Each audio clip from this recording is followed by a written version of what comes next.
Hi everyone, and welcome back to this final piece of the very basics in RStudio. So I have reserved this lesson 5 out of 5 to just show you a very simple bar chart construction. What I'm going to do here is just to show you how to get started with that, and then just give you some tips on how you can move forward in investigating other types of charts and how to customize your charts using R. So if you haven't seen the other 4 videos, make sure you do. We've been working with this empty cars dataset from the very beginning. I showed you how to do this in lesson 1, how to bring that data in and look at the data, look at the type of structure, the column names, the row names, the variables and values and records within that data set. Also, we did some summary statistics. We learned how to slice the data or pick parts of the data that we want to work with. And then we talked a little bit about conditioning. Again, very basic stuff. So if you haven't seen those things, make sure you do so you can catch up here with us. For this lesson, what I want to do then is just to show you how to create a simple bar chart, in this case for miles per gallon from our data set. Now, the first thing that we want to learn here, and again, there are different ways of doing this. The way that I think is the easiest one is this one. So the first thing we want to do is to assign that slice of that pizza that I keep talking about. You know, your large pizza, you take a slice out of it. You know, you take a column out of the data set. You take variables out of your data set. We want to make sure that we assign that to an object. In Jupyter Notebook, we call it a variable. In Python language, here we call it an object. Basically, what we're doing is, if you recall from the previous lessons, when we use this dataset name, the $sign, and then the variable of interest, when we did this, we're doing slicing. So we're basically saying, go into the dataset and pick this miles per gallon column. Slice that off to me. Again, think about that large pizza, and you just took that slice out of it. So we've done that before. We learned how to do this. The simple thing that we can do, the simplest thing we can do here, is to assign that to an object. Now, let me give you an example if I didn't have this data. If I'm creating an object, for example, I'm going to call it example. And then I'm going to use this less than sign and the dash together. So this is how you assign something into an object in RStudio. And I'm going to use that function concatenate. And I'm just going to put in some numbers here. It doesn't really matter. Just to show you how you can create this, right? I'm just putting some numbers here. So basically I'm saying, concatenate these numbers into a vector, into a list of values, and put it inside what I'm calling example. So if I run this code quickly, notice here that in my environment, that showed up as my list, my example. It's numeric, and I have 8 records. 1, 2, 3, 4, 5, 6, 7, 8, and those are the numbers. So once I stored this into this object, I can do other stuff. For example, I could pull the mean of that example. Right? I can just do something like this. That's my mean, 575. So I'm showing you this because for a simple bar chart like this, we first need to store these values into a vector, into a list, into a slice of your data set, for it to work well. So I'm going to delete this, and I'm going to go back to my chart, my bar chart. So I did this here.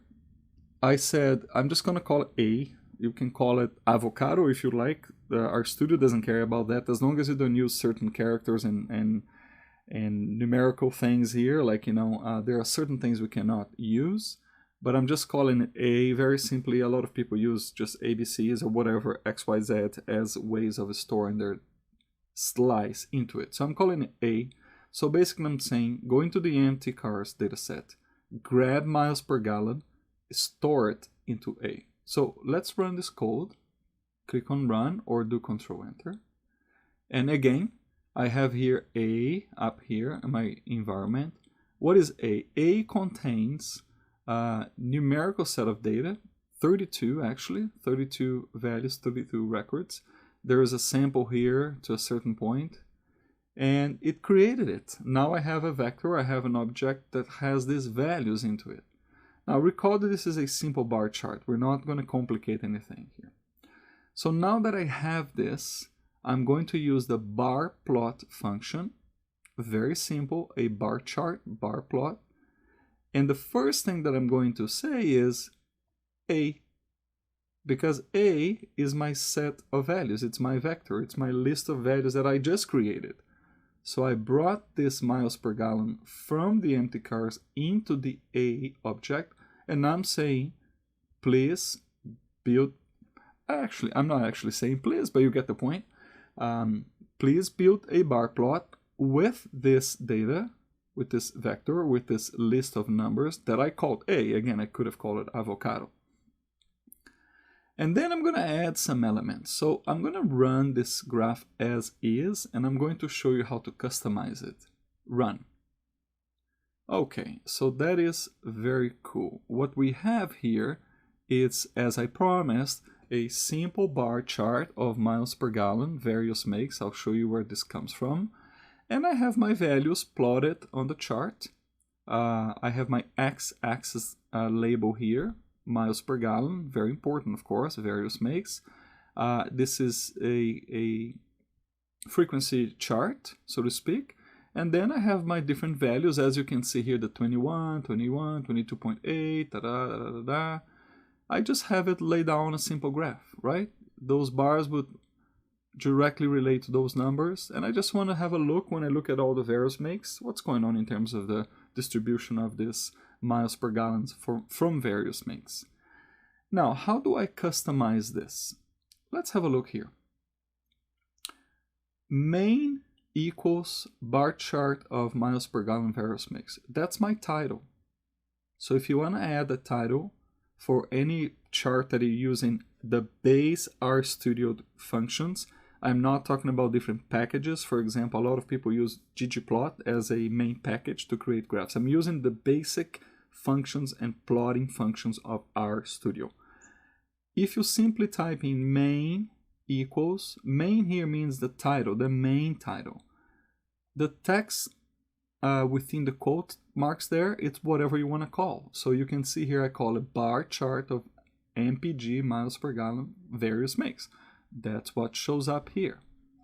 The second thing is the color of the title. The COL, call.main, red. Let me change it to blue here for the fun of it, just so you can see what happens. Run the code. Now it's blue. So there are various colors that you can use here. You can search that up and get a list of the colors you can use. Font.main, this is the type of font. One is just regular. I changed to 1 and I'm going to run. So you can see it is not bold. 2 is bold. Now it's my title in bold. 3, I believe, is italics, if I'm not mistaken. Yep, and then 4 is bold italics. So again, it's stuff that you can do to make your chart look a little more appealing to your audience. The CEX, it's the actual size of the font. I have 1.5. I'm going to change it to 1 just so you can see it. 1. Now I have smaller. And I'm going to make it, say, 2. That's going to be a lot bigger. Again, customization. I added my X label, which you see here, MPG various makes. In this case, I don't have a Y label. I could add a Y label and just call it whatever I wanted, but the graph itself, it's well represented by the numbers here. Although if I wanted to ask, just add here the Y label and call it the A or the A list or the A vector numbers. I think it's unnecessary because I'm already saying miles per gallon here and I have the numbers showing here.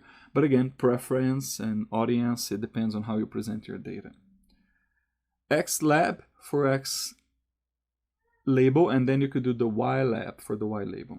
Now I'm coloring the actual label. So the color, C-O-L, col.lab blue. So that's the color that you see here. Let me see if I can change that to, say, purple. Not sure if we have purple. Yeah, we do. So now it's purple. Again, customization, right? And then the actual size of the font of the label, same as I did with the chart. The color of the chart, light gray, I can customize that as well. Let me call it biscuit. Now you have a different color. And you can also customize the border. It's probably not going to look great, but I'm going to put a border here that it's red in color. Just to show you. It looks all right, right? So that's the basics. That's the very basis of creating a bar chart.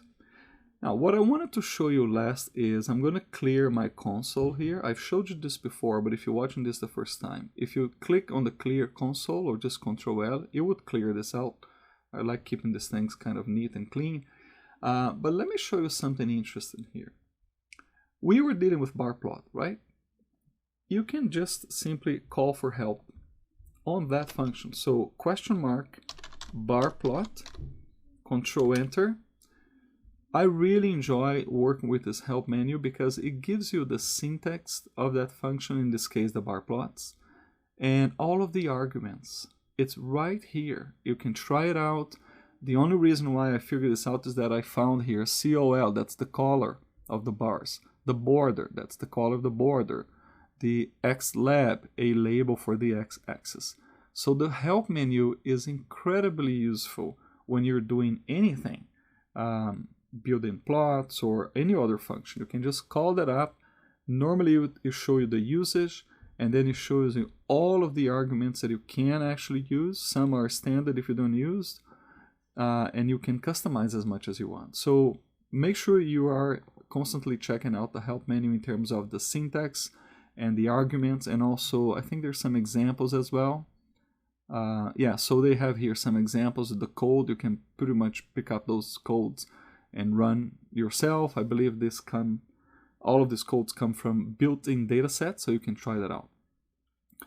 So that's it for now. Let me go back to the plot. And we have lots of different plots that we can do and lots of different things we can do with the base RStudio functions. Now, as with other data science tools, such as Jupyter Notebook, there are different packages. So you can always refer back to the packages that you have installed, and you can also search up the type of package that is the best for you to work with your data. For example, there's stuff here that I don't really know, but for example, ggplot, it's a very standard, very user-friendly package to do other types of plots or build different types of plots. So again, the RStudio is the IDE, the Integrated Development Environment. The language we're using here is R, of course, but as with other IDEs, you can load up whatever package you want and do all sorts of different things. These 5 lessons, as I said, it's really just to build the basics, just to give you a taste on what it is to be working with RStudio. And that's it for now. I hope you have learned quite a bit here to get you going. And as we release new videos, I hope that you come back and watch the more intermediate to advanced videos on how to work with data and do data science in RStudio. Thank you very much for watching, and I hope to see you next time.